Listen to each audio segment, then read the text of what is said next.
Je travaille comme archiviste à Sciences Po, à la direction des archives qui est comprise dans l'ADRIS.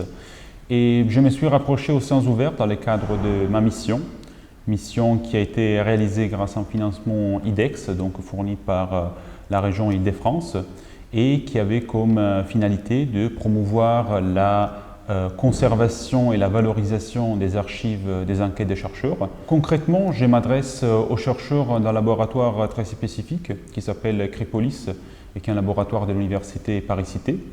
Je m'adresse notamment aux chercheurs de ces laboratoires afin de les sensibiliser à l'utilité et l'intérêt de mettre leurs données de la recherche en accès plus ou moins libre. Comme outil, j'utilise des outils notamment informatiques. Il y a toute une série de démarches et de plateformes prévues pour la diffusion contrôlée des données dans une démarche des sciences ouvertes. Donc, par exemple, à Sciences Po, on a utilisé la plateforme Data Sciences Po qui permet d'accéder à certaines données des chercheurs en protégeant en même temps les données sensibles et les données à caractère privé. Il y a parfois auprès des chercheurs cette idée que la diffusion s'accompagne à une fragilisation des données.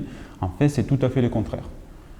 La fragilité des données, qui est souvent sous-estimée par les chercheurs, se combat par la mise en libre accès des données.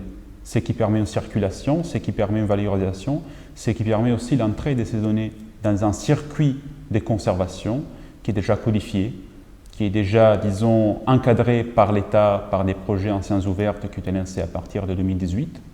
Et donc, participer à ce développement des sciences ouvertes permet notamment de renforcer ces dispositifs, de légitimer ces valeurs et de contribuer à la diffusion et à la valorisation de son propre travail et du travail des autres.